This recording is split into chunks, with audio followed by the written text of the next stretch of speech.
Hello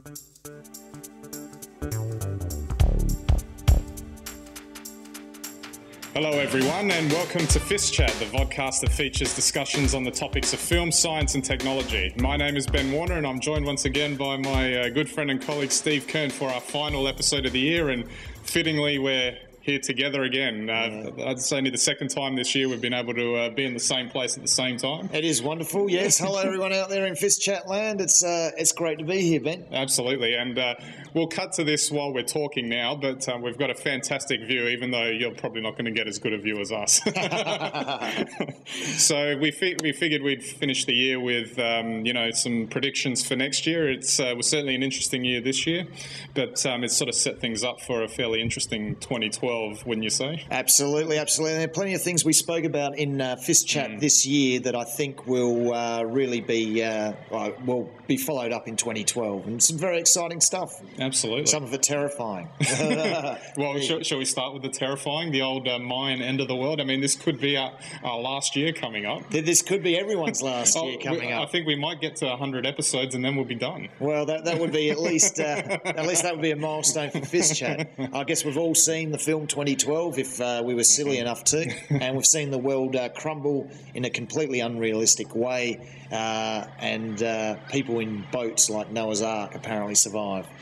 Yeah, that's right, but just high-tech military-looking ones, that's all. Well, that's right. The Mayan calendar is very interesting, but, those who don't believe in the world ending in 2012, because the Mayan calendar finishes in 2012, is because it's a cyclical calendar, and apparently just resets. It just resets, yeah. So it's only good for a certain number of 100 years. Is it 500 or years or so? Or is it a couple of thousand? I can't remember, because I think it's just one cycle that we've gone through. Like they started it, and then it just ends now, and then it just resets. Yeah, and it's an astronomical cycle. Yeah. So basically, it's probably got something to do with us revolving around the sun.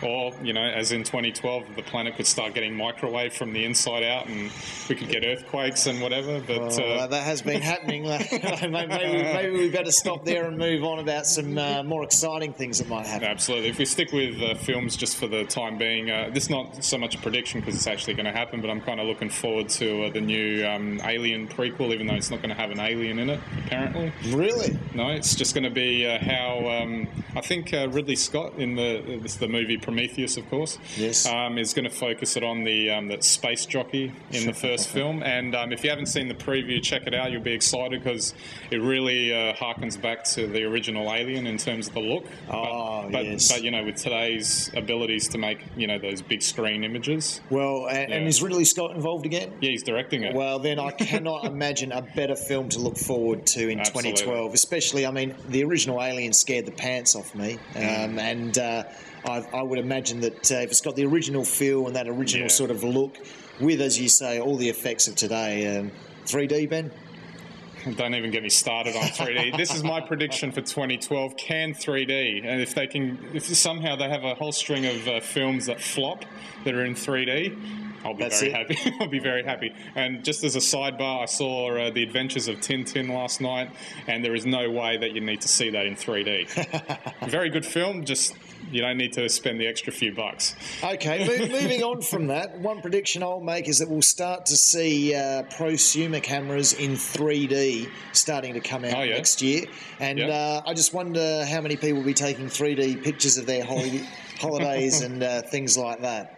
Can you imagine sitting back after you've, cut together your hour-long trip to the beach or whatever, and you chuck on your glasses and, do your whole thing, looking at the whole thing? And Ben, I feel iMovie 3D coming on. Well, at least it won't be Final Cut Pro 3D anyway. That's right. I think we will see probably the end of Final Cut this year. And you were telling me before there are rumours that perhaps it might be the end of the Mac desktop. Yeah, absolutely. Well, there hasn't been any updates to the Mac Pro tower since last year. And there's been talk that they're not going to continue with it. They might still offer it for a little while, the most recent version. Okay. And then if you look at the iMac range, if you consider how powerful they are now, I mean, they've in effect replaced the Mac Pro laptops. I mean, the desktops. They're looking at now. You've got they sell the 27-inch Thunderbolt screen. Yeah. So even with your 11-inch MacBook Air, just plug it in and you've got an iMac. And you've got enough power, I guess, even with that 11-inch little iBook. And that's away you go. Okay, well, So that could be interesting times indeed. I'm not sure if I'm a total convert to that idea because I kind of like the all-in-one desktop and still having the separate, sort of mobile laptop device that you take around with you. Yeah. But and on the flip side, I could see some certain advantages in, taking your computer with you and then plugging it in when you need a bigger screen.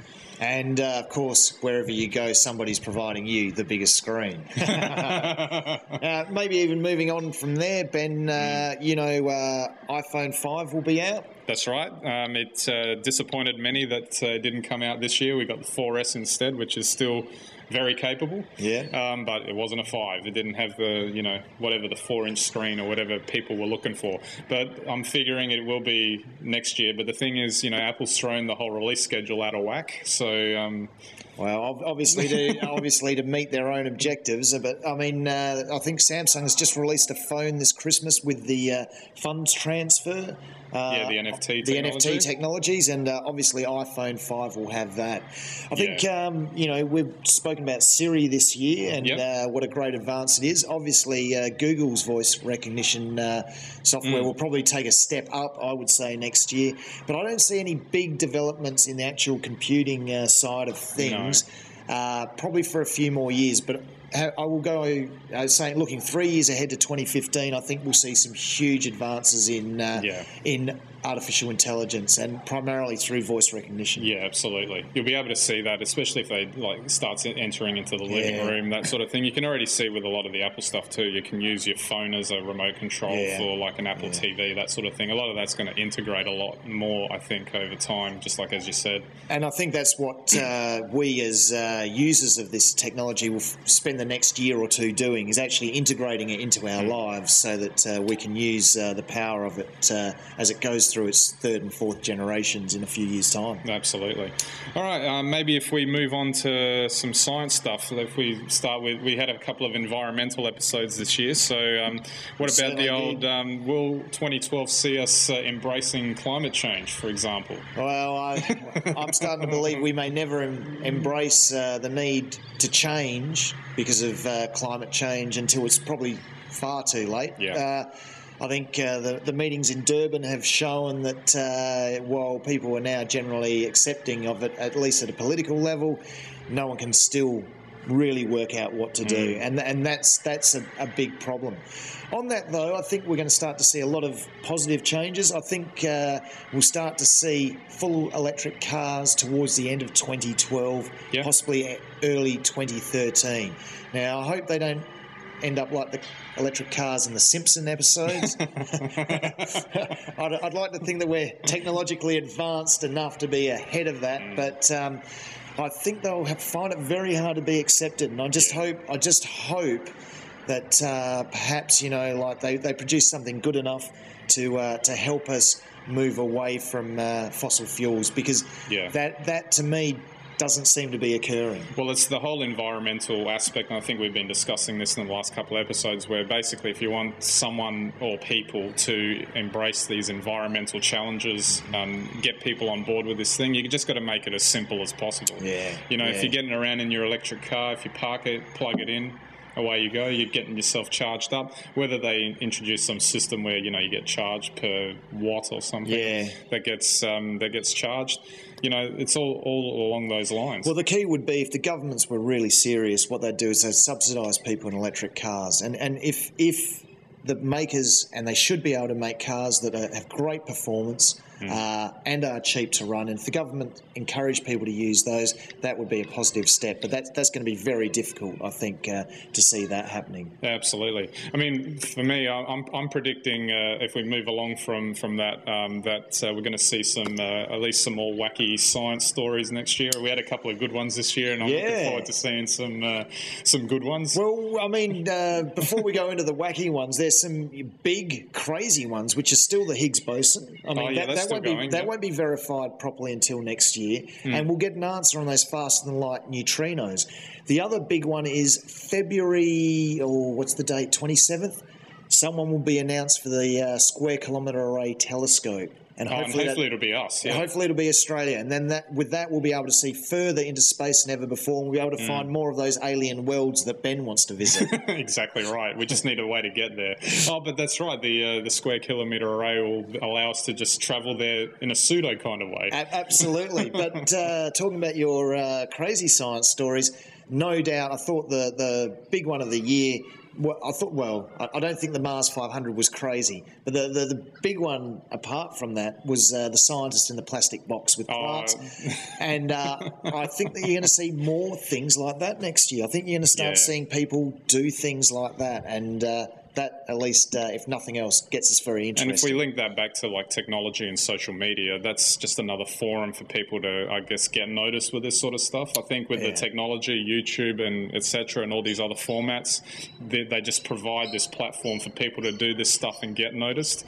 You know, maybe 20 years ago, if he, unless he had a lot of media on him and all that, this guy in the box, he would have just been in there by himself. But well, today, now you can follow, can't you? Exactly right. You can. You just don't know what will go viral these days, and something just like that just has the right goods for it, I think. Well, and moving along to media and social media, and indeed traditional media, what's going to happen, Ben? A newspaper's going to end in 2012. Is it all going to go to electronic format? Are we in the last years of newspapers? Well, if we go right back to the beginning of FiST chat, we were talking about Murdoch's paywall, and I'm already not looking at any of his newspapers now because I am because I refuse to pay for them. I've still got a 6-day-a-week paper subscription, so so they're not going to end for you anytime soon.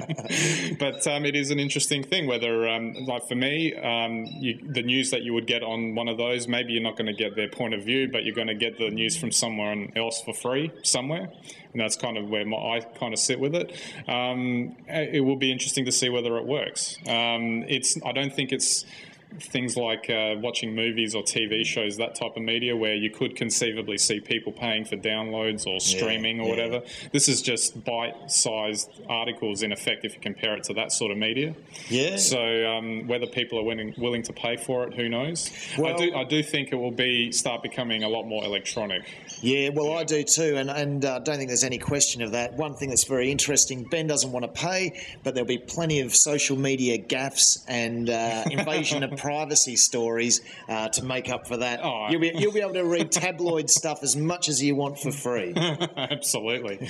I mean, and the privacy concerns with social media. I mean, that will blow up in 2012. Absolutely. That's my big prediction. That's what I was going to ask. Is it going to blow up? And I think, it's amazing that nothing's happened yet. Facebook's been here since 2004. Twitter has been around for a while now. Nothing's happened yet. This year we saw the Arab Spring and we saw the London riots, and they were directly driven by social media, good or bad. I'm not going to comment on that, but they were driven by social media. I think we're moving into a phase now where we're going to see more, collaborated activism through social media. Absolutely, yeah. And just quickly, we'll move on to Hollywood for 2012. Yeah, and we could probably finish up with that, I think. That'd be good. Very good. And you have mentioned the Alien prequel. Mm-hmm. There, I believe I've been doing some reading. There's a trend towards adult fairy tales. Fairy tales? Yeah, so like they're going to redo Hansel and Gretel. Okay, and they're going to redo a number of old-style fairy tales like that, except they're going to be for adults, highly sinister, with like crazy, whacked-out serial killer plots. Well, that's we're going to be lining up for those already because, you never see that, do you? You don't. I just hope they do them well. I mean, they're good stories to start with, which is why they've survived. I'd hate to see Hollywood destroy them and then put them in 3D. Oh, well, you can imagine that they'll throw a vampire or two in there, and then they'll think that they've capturing the youth market or whatever it is that they're going for. Well, vampires, werewolves, it's a natural progression. Yeah, exactly right. All right. On the other two films, I think that I wanted to mention. I think The Hobbit's coming out next year. But we didn't get enough of that for 3 years. That's right. But the interesting thing with that is that, again, they're pushing 3D again, but this is probably the last chance, because apparently it's filmed at 48 frames per second, and they've done something to really increase the resolution and the brightness, so that, in theory, the problem with 3D, as you know, is that when you put the glasses on, it becomes quite dark. Yeah. And this is supposed to correct the problem. Oh, well, there you go. So we'll see what happens with that. One thing we know about that is it'll all be shot in digital. That's right. If there's one thing I can appreciate 3D for, is that it's allowed for the expansion of digital, and that's been a great thing. And the other film, I think, my personal, because I've been following the series, is of course the latest Batman movie, because they seem to be the movies recently that have been half decent as far as I'm concerned, at least appealing to my sensibilities anyway. So I'm figuring that for my prediction for that, I think that'll be a good way to see the series off. Yes. And so it should be a good year for films, I think, because this year I think was a bit patchy. Yeah. Absolutely. I think definitely a good year for Hollywood next year, and maybe not such a good year for the rest of us as the world collapses. That's right. So on that note, we'll wish you all a very happy New Year. Have a good one, and make sure you have everything safe, and you keep everything good. So tweet us while you still can. Facebook us while we're still there, because 2012. That's right, because we've got about 50 episodes to go. So enjoy us while you can. So remember, check us out, www.fistchat.com. And that's it. So Happy New Year, Steve. Happy New Year. Happy New Year, FiST Chat. Happy New Year to you all. We'll catch you next year.